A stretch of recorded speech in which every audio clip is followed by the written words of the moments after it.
Is there more to midlife than just getting through it? Absolutely. Welcome. I'm your host, Debbie Cunningham, jazz artist turned midlife mentor, and I'm here to say to you loud and clear, it's time for your midlife crescendo. Hello, my friends. Today on the podcast, we are changing up our format a bit. I've invited two of my dearest friends to a roundtable discussion. We are talking about building friendship and what that looks like in midlife, which is something many women requested as a topic of discussion on my midlife survey. You'll hear a reference to our potluck and prayer group that we've had for over 4 years. Stick around until the end and I'll give you tips to start your own potluck and prayer group. And I'll tell you what's coming up next week too. But before we dive into the episode today, let me remind you that in a few weeks, we'll be hearing from Dr. Anna Kabeka, aka the Girlfriend Doctor. She's a certified OBGYN. So send your menopause questions and we'll see about getting them answered on the show. Submit them to me at www.midlifecrescendo.com. Now, let me introduce you to my guests. Paula McCulloch has been married over 43 years to her husband, Paul. She has 2 adult children and 1 granddaughter. She is an award-winning Christian country artist, including Female Artist of the Year and New Artist of the Year awards. She is an avid traveler and enjoys listening to and writing music. She enjoys daily Pilates and bar classes and walking her puppy, Hope.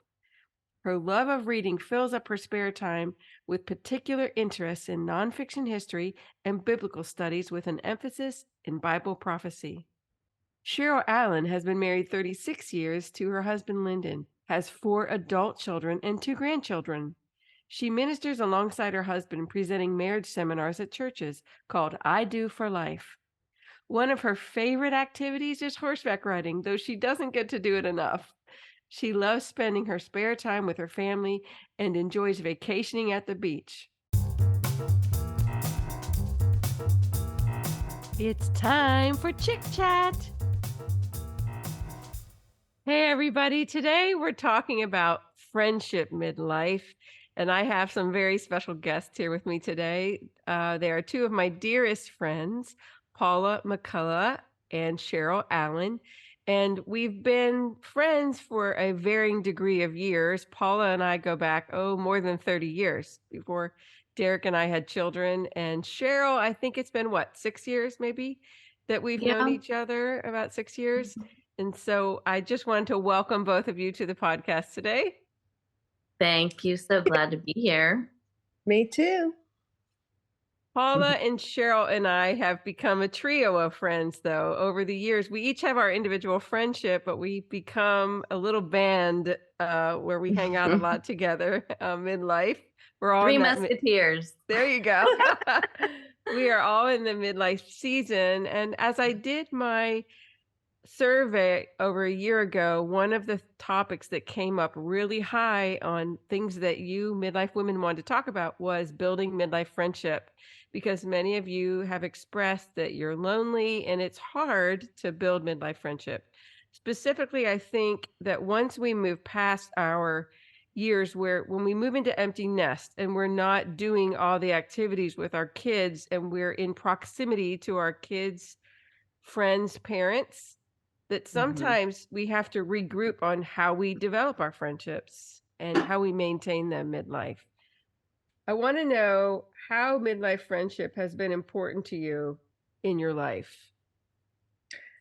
Well, I think I got through midlife, which I'm a little past midlife now. I'm a little girls. And, I think that there's so many physiological changes that go on in midlife. Obviously, menopause, perimenopause, menopause. They affect us a lot mentally, and we change as people because we've lived a lot more life. And our kids have left home typically or are leaving. And there's just a lot of stuff that goes on in midlife. And unfortunately, that's why a lot of marriages get in trouble midlife, because there's things that happen in both individuals, both the male and the female. But we're talking about what happens in women. And I found that when I hit menopause and maybe premenopause, there's a lot of emotional turmoil as well, because you realize your clock is ticking, your time is running out, and the goals and things you had for yourself are a little more difficult to achieve or impossible at this point, and you have to reinvent yourself. And it can be done, but you have to really pray through that. Well, my faith is really a big thing that got me through, and most of my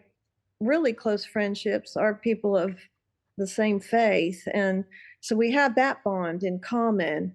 And that's what the three of us have in common, is our faith, and we are able to pray together, which is so important, because uh, we always come away feeling better because we've given it over to God, and there's others that are empathizing with what we're going through. So for me in midlife, I just hit a place where I had a lot of emotional distress. And I had a very good friend, another long term friend. Debbie's my longest term friend in Nashville, other than Joyce, who was my songwriting partner for many years. And we were very, very close in the fact that I could tell her anything, she could tell me anything, and it was super confidential. And I think it's so important to have somebody, which I can do with Debbie too, to vent to, because they know your history, and Mhm. that you don't mean a lot of it, but you're just so frustrated. And we could talk about our husbands who we love to death, but we get Mhm. then, and it's so important as females to have the type of friends that will keep a confidence. And I've been really blessed in my life to have that. And a lot of it is grounded, I think, because we're believers, and we have a very similar um, viewpoint, which is a biblical world viewpoint, and we have a lot of the same goals for our family. So for me, that was my midlife thing, and I got through it, and thank God, because they talk you off the ledge. Your friends, when you're about Mhm. to do something stupid or just act stupid and mess up Mhm. your marriage and mess up your relationship with your kids, because there's a lot of frustrations with kids at that point, because you want Mm. to control them, but you Mhm. got to let them go because they're Yeah. adults now. And that's another thing that's really tough when you're kind of in that in between where you haven't quite settled in yet, to letting them be their own people and make their Mhm. mistakes. A lot you have to Yeah. let them. And I so always say that I always say raising young children is physically taxing, but having adult children is emotionally taxing. you're And here. that's when you really need friends. You need to be able to, like, your kids are going through breakups, they're going through possible divorces, they're going through job changes, all these things, and you just want your friends there to bounce things off, like, and give you encouragement, pray with you, because, as we all know, a mom is only as happy as her what Unhappy unhappiest child. Child. you know and that's true. We just, and we need each other to encourage each other when our kids are struggling too. Yeah. And my I child think, misbehaving. I have a puppy. oh, And just like a toddler, when you get on a call, that's when they want to play. Act Okay, up. I took her bone away, and now, okay, Hope, you're going to have to go in your timeout. Yeah. But Debbie, you mentioned, your kids' friends, and I think that, like, a place to start too, because there was something obviously there with your kids' friends. Maybe they were in sports or, theater, or whatever that common activity was that your kids did that brought you together. That's a common place to start for someone who's struggling. Go back to those people and, cultivate that friendship, because there was something there in the beginning. It was your kids, but there might still be more to draw from in those in those people and those relationships. And that's, we had all of our kids did different things, but we always had those parents that were for basketball or gymnastics or whatever. And we're still friends with a lot of them, and it does take intentionality. And I had lunch with, one of the moms just the other day, and it's good because we're all in that same place where our kids are now grown and gone. And it gives us an opportunity to not just receive from our friends, but to give too, because I don't want to always just receive. I want to be able to pour into a relationship as well. And Well, encourage that's a people. yeah, Yeah. real good point. I think that the big key in that is frequently our friendships when we're younger are built on proximity and kind of ease because we're just in groups of people often. When we're young and we're in school ourselves, we've got people around us. And so it's easier to make friendships. And then when we become adults, we get married, we have kids, or in our jobs if we're not married, we have friendships with the women or the men that are around us, because we work and we have this common bond with them and camaraderie because we're doing this particular activity together, even if it's a 9 to 5 job, or at church where we build relationships. Although if you're in a huge church and you're not in a small group, you don't get to meet people on an individual relationship so that you can build a friendship. So that's a danger there with some of the bigger churches, and I go to one, and you must have intentionality, and that was my point. At this point in our lives, midlife, we are balancing a lot of things. We might have empty nest, but we also now might have grandchildren. We might have aging parents that we're caring for. We may be still working or retiring and getting out of a job. We may have a lot of volunteer work. It takes a lot of intentionality to maintain friendships at this age because you probably don't have the same proximity to the people that were in your circle as you used to. True. So And we're in a transient world, and things are changing all the time, and people are moving, and situations are different. So you don't have always the same people to go back to. They might have moved to a different state, or maybe they're working a job and they're super busy, and you're working from home or you don't work anymore. So there's all these things that come into play with friendships, and you could still pick up the phone and you can have a good conversation with that person, but it's not an every day or every week cultivating that happens, and that's just natural. But I've always just had 1, 2, 3 at the most really close friends, and Same. those friends have been a lifetime friendships until I've had 2 friends pass away, and that's the other thing you start facing. The more you get into and past midlife, it's very tough because you lose the people that have your history. So you have to be intentional, like Debbie said, about building history with new people.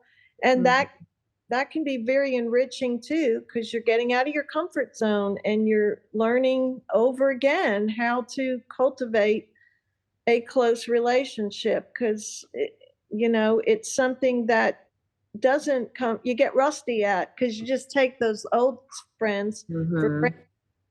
Yeah. well, how has having close friends impacted your life? Is there any specific example or that you would want to share about how it has made a difference?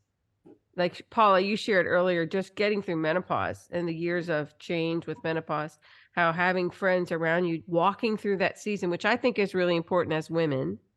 I think it's really important as we go through these shifts and changes that we do have other women around us to share in that so that we can talk about these things because it's a lot of change. And I know that I have friends who have gone through losing their parents, especially helping serve them or take care of them during dementia. That's been difficult, and how having friends around them to support them as they're walking through that difficult season has made a huge impact. And I think as we are walking through our life, as our parents age, but even as we lose a spouse, I have friends who have lost spouses. And these are the things that we don't necessarily have to think about all the time. Obviously, that's depressing to talk about losing a spouse, losing your parents, but they are realities that we need to face. And our friendships change and help us as we walk through these difficult seasons, if we have those friends around us that we can trust and that do have our history and that we can really be honest with. And I think those are some of the key things. You have to have friends that are trustworthy. You Yes. have to have friends that can see you at your worst as well as your best and still be your friend. And then I think the spiritual aspect for us, I know, has been huge, just being able to pray for one another and support each other spiritually through those seasons. Cheryl, do you have anything you want to share about that? Yeah, I mean, our potluck and prayer has been our lifeline. And we have met now, what, every week. I mean, here and there we miss, obviously, but it's pretty consistent every week before COVID, right? Over Like, so 4 years. It's been over yeah, 4 years. 4 years. And that has been a lifeline. I know all of us have benefited from that. And that's just, the six of us and every week. And it is a lifeline for, we've walked through business failures, we've walked through children's, relationship failings, we've walked through all kinds of stuff together. And we've been there for each other, we've been there with each other, and we've prayed for each other, and we've seen God answer prayer. Like, we praise God together, we eat together, we just fellowship. We just really are there walking together. And that is, it's crucial. It really is crucial. Yeah, and we've even walked through deaths and births together. Yes. Yeah. The birth of our grandchildren, we've all been able to Right. share in that. And then, but we've also had loss that we've all been able Yes. to encourage Yeah. and walk alongside each other with the losses that we've had. And some of them have been very unexpected.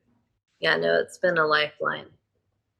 Well, we're And- very fortunate that we are able to be friends as couples and as men and separate, like our guys are somewhere today together watching ball games and they can bond and fellowship. And then we enjoy each other's company, but it is rare to find three couples that all of us like. Yeah. True. Been very blessed in that. But also, I think certain commonalities bring people together, like Debbie's friends that are widowed. It's important to introduce people that you think might be able to have a friendship. And I know Debbie's a really good connector. And I think we actually connected y'all. You did? Because we knew Debbie and Derek, and then we knew Lyndon and Sharyl. And that's been really, I think we all need to think about being those people that can connect people. My husband's a natural connector. He just loves to help people and connect people. And I think, I know y'all are too, and your husband. So that's really helpful. So any of them listening to the show, that their gift is really connecting people, that's important, and keep doing it, because there's people that don't know how to step out because they're extremely shy or timid about approaching people. So they need somebody to take them by the hand and introduce them.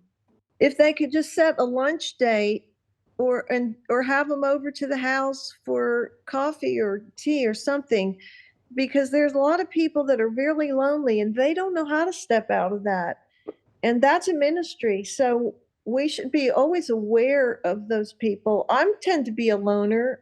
I'm not really that outgoing. I'm fine once I'm out, but I'm not a big joiner. I'm not a person that gets out. My career has made me step out because I was in the music industry and singing and, meeting people, writing songs. So that kind of got me out, and I'm comfortable doing that. But I was never a real social person, but I love to be with people, but more small group. But That's just, everybody's so different. So we need to be sensitive to those that need a little help getting out, or encouraging, come on, go to the show with me, or come here and do this, because they wouldn't do it on their own. Right. I think Debbie, that's you've been good. really good about that. Yes, she is. Yes. Yeah, you've been really good about that. Also, don't look at age, because like y'all are 7, 8 years younger than me. And I've always had friends in every age category. So a lot of my friends were older. My really good friend I mentioned a while ago was 13 years older than me. So age is not a barrier. And you might be able to mentor somebody younger, but they can pour into you and open up new things. We shouldn't live in an echo chamber. We should have friends of different walks of life, including non-Christian friends, because I've benefited from people that taught me a lot that weren't even believers. Also, I want to mention single women, married women, divorced women, and widowed women, because I think that sometimes it's easy. Like, we're all married, our kids, we're all Right. empty nesters, but Mhm. sometimes now I have friends in all of those categories Yes. because I mean, and I'm not necessarily intentional about having certain amount of friends. It's not like a quota thing. It just Right. happened because I'm very intentional about building relationships with a lot of different women, that I happen to have all of those categories within my friendships, but Mm. specifically single women, and being able to encourage them as well, because most of them don't want to be single. And when you're midlife and single, it's really hard Mhm. because the world feels like it's built around couples. And so I think it's really important for all of us just to be mindful of that, and also inviting single women to coffee or lunch or whatever it is. But I think that's the key. And I think that's something we've talked about today, is intentionality, having courage to invite people to have coffee or lunch, finding commonality. We found commonality in our faith, but even if you find commonality in a hobby, if you enjoy a particular hobby, I want to encourage you to join a group and then find women who also enjoy that hobby. Right. And then you can build a relationship or a friendship that way. I have found that that's been very beneficial in my life over the years. Yeah, that's a good point. I have several single friends. Uh, Two of them are divorced, and one of them particularly is interested in history. So she's members of a couple different groups, and she has a very full life and a lot of friendships. And she's tried the dating pool and said, "Oh, it's terrible. I'm fine. I'm not," you know. And then I have two friends that I work out with at the Y, and they're both widows. And, there's a group of those widows, and they're not old. I mean, they're in their 60s. To me, that's not old, because that's me. Oh, yeah. Yeah, well, we're almost there. We're right behind you. Not old. It's not old. No, it's young. Isn't that amazing how that happens? The definition of old just changes. That's true. It's moving up. 60 is the new 40. Yeah, exactly. I say. Well, as we wrap up our conversation on friendship, is there any else that you'd like to add? Sharyl? I literally, I have probably 3 people, you two and maybe one other, where I just really feel like, okay, I can, plus my sisters, I love my sisters. And that's true too. Like, if you have family, especially, man, during this time of the empty nest, because a lot of times, a lot of families, which ours was one, my sisters and I were busy raising our kids in different states, so we weren't the super closest when we were raising our kids. But as our kids all got older and grew and moved away, we looked at each other and we're like, you are my family. So I'm going to make you one of my best friends, so that's important too. Look back to your family and your siblings and really make that connection, because that really is important. Your family is your family forever. friends can come and go, but your family is forever.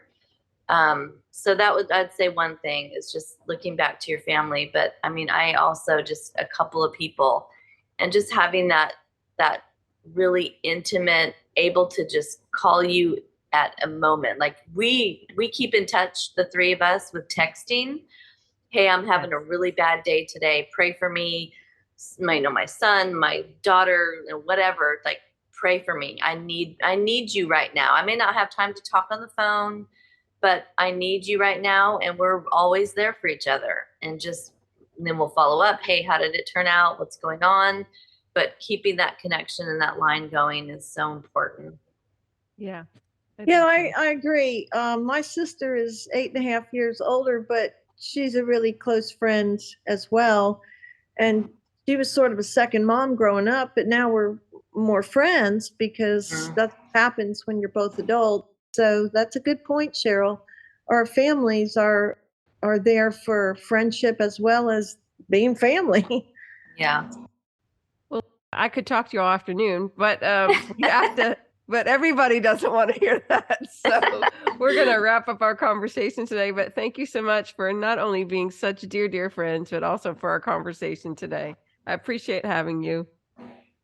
Thank you, Debbie. You're amazing. Your listeners are very blessed that you're on air.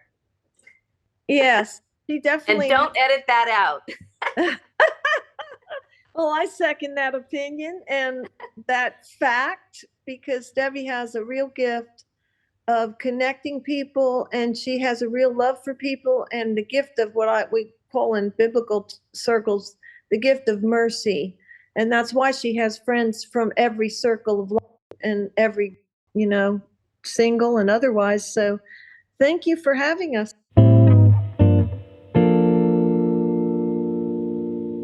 I hope you enjoyed my roundtable chit chat with Paula and Sharyl. God definitely created us to do life in community, but in this season, with sometimes less than regular proximity to our friends, it sometimes takes more intentionality if we want to develop deeper friendship. We mentioned in the episode that the three of us have grown closer through our potluck and prayer group, and I said I'd tell you more about that. It is exactly as it sounds. Over 4 years ago, it was Paula who brought up the idea of meeting as couples weekly to have a meal and pray together. We were all involved in our churches and Bible studies, but what we were missing and longing for was meaningful connection and conversation about all the things happening in the world and in our lives through the lens of faith. All 6 of us were already friends, but this weekly meetup brought our friendship to a deeper level. We know each other's families and walk alongside each other through all the ups and downs of life, instead of just once in a while catch-ups. This is an invitation to community. You can start one. If you're single, ask 2 or 3 friends. If you are married, ask 2 or 3 couples. Ask the people you like and trust and see if there's an interest. You can meet once or twice a month. It doesn't have to be every week. The key, though, is consistency, and everyone contributes to the meal, thus the potluck. We also switch up houses. Whoever's house we meet at provides the entree, and the other 2 couples provide the sides. We've also ordered dinner locally and just shared the cost. You don't even have to have a meal. You can just meet for coffee. But sharing unhurried conversation is a gift worth pursuing. If you have any questions for starting your own potluck and prayer group, you can contact me at midlifecrescendo.com, or you can go to our Instagram page at Midlife Crescendo and DM me there. Okay, friends, that's it for today. Next week on Midlife Crescendo, we are talking about building deeper connection in relationships. Remember, please share this podcast with other midlife women who could use some encouragement. And if you haven't yet, please subscribe to the podcast and review it wherever you listen. And if you have left a review, please enter our contest. We are giving away prizes right now through February 5th. If you want to enter or see the prizes, hey, some of those prizes include chocolate. Go to midlifecrescendo.com or visit our Instagram page at Midlife Crescendo for all the details. Thanks for tuning in today. And remember, midlife is just a brand new season to find your passion and purpose for your grand finale. Talk next week.